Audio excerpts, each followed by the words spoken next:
there, it's Sunny. So first of all, shout out to our ballroom dance friend, April.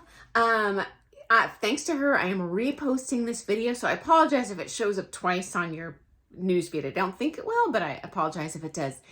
Anyhow, for those of you who are new to my channel, my name is Sunny, and I am a professional ballroom dancer, which means I have performed and competed and taught through the newcomer amateur, through the professional championship levels across the country and across the world.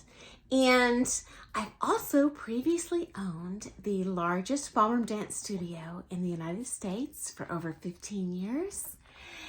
And I have ancillary relationships with several of the ballroom dance reality TV shows. So I'm here today to share with you from an long-term industry insider's perspective what goes on behind the scenes for upcoming season of Dancing with the Stars.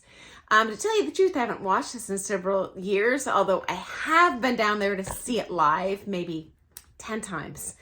And I know most of the pro dancers who have appeared on this show, as well as some of the pro dancers who've appeared on this show in other countries, because Dancing with the Stars is actually broadcast in many, many countries, not just the American dancers, but for example, England has its own set of stars and pros, and many, many other countries, down to the Philippines. There's tons of countries. Anyway, so today I'm going to share with you my top 7 picks for our new season of Dancing with the Stars. And I should preface this with the fact that, number one, these are my personal picks. These are absolutely not the people that I think are going to win, unfortunately. But I do have favorites, and I will share with you why. And another kind of preface to this video. There is some scandal. I don't know if this was publicized. Maybe it was just known within the ballroom dance world about allegations. I will say allegations because I don't know if this was proven true, but I strongly suspect it is. And that is that the show calls back eliminates a couple each week. They call back the remaining dancers and they dance all the way down to the final. And the show presents itself as if these marks are made through a combination of the score each dancer gets in their performance, combined with the number of votes they get from viewers. But again, allegations, but they have ironclad contracts. Honestly, these networks can do whatever the heck they want. There is absolutely zero guarantee of actual reality on reality TV. And honestly, it is kind of sculpted reality TV. They dramatize some things that are bad to make it look worse. They hide some things that are bad. So anyway, I am here today to give you the real 411 of what goes on behind the scenes. Also, if you missed it, about a month ago, I shared a video sharing kind of the dark secrets behind the scenes on this show that I have personally seen. I'm going to post a link below in case you want to check that out. If you missed it, definitely check it out. I think you'll like it. Okay, so here is my number one favorite person I'm hoping will get that Ultimate Mirror Ball trophy.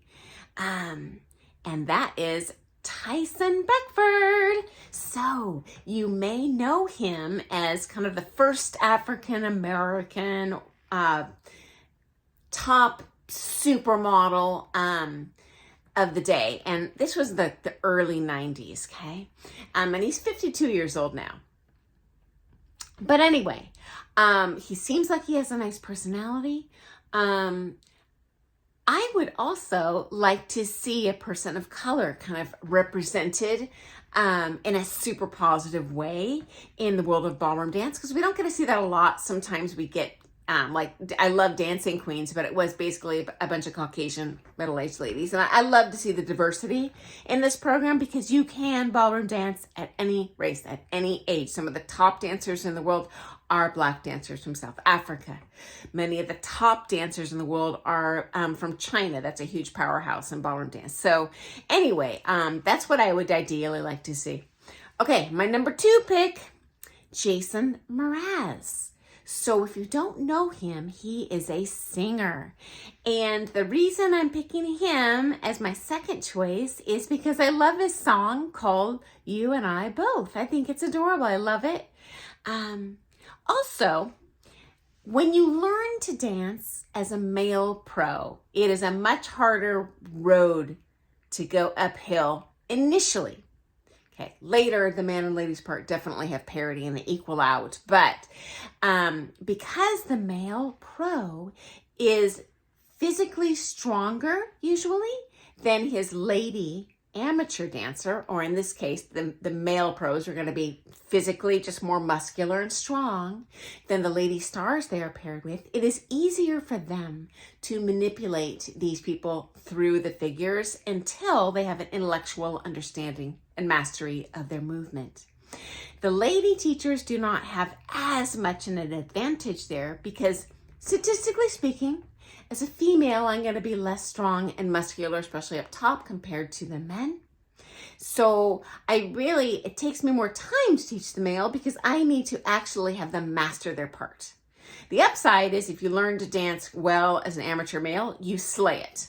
There are many really good ladies that have only danced pro-am that are amateurs that really never become a beautiful, incredible champion in their own right because they never dance with anyone but their pro, and they really need someone their whole dancing career to manipulate them through the figures. Now, again, I am painting with a broad brush, but I assure you these male stars have it much more difficult than the lady stars, and so I'm always rooting for the underdog, okay?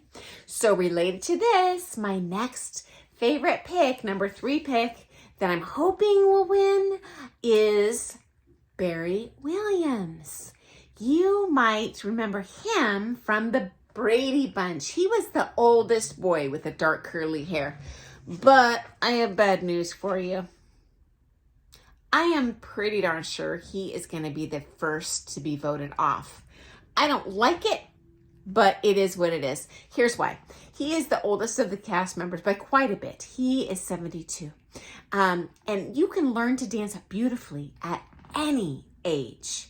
However, the progression curve is a little bit slower when you are a more senior dancer. There's just biological reasons behind that. You can absolutely gain more strength. You can absolutely gain more flexibility, but these things take time. Cultivating more balance absolutely can be done until you're 100 years old, but it takes more time than teaching a 5-year-old or a 20-year-old for that matter. Also, when you're a more senior dancer, you have learned your entire life how to move efficiently with one body. So you need to relearn all of that muscle memory that you have established to move efficiently with 2 bodies, which you had change a lot of things. Again, absolutely possible. I have taught many amazing older dancers, even through the championship level. But I do think Barry Williams, just coming out of the chute here with not long to prepare, unfortunately, he's at a disadvantage. So I am doubly rooting for him. I want to see him come back. I would love to see a senior dancer whoop all those young dancers' butts. It'd be fun. Okay, my next pick, so my 5th kind of choice I'm hoping might get that mirror ball is Allison Hannigan. Okay, so you might remember her as an actress from Buffy the Vampire Slayer. I also seem to remember her from the movies American Pie, where she was the kind of reddish-haired character that would always say things like, and this one time at band camp, and I thought she was just funny and cute, upbeat, so I think she would add a nice sparkling personality to the mix, okay? Okay, my next pick, number 6, is Charity Lawson. So you may know her from the most recent series on TV of The Bachelorette. So she was the Bachelorette. Now she's only 27 years old, but I am rooting for her, A, because she's African American. And as you know, I'd love to see a person of color win.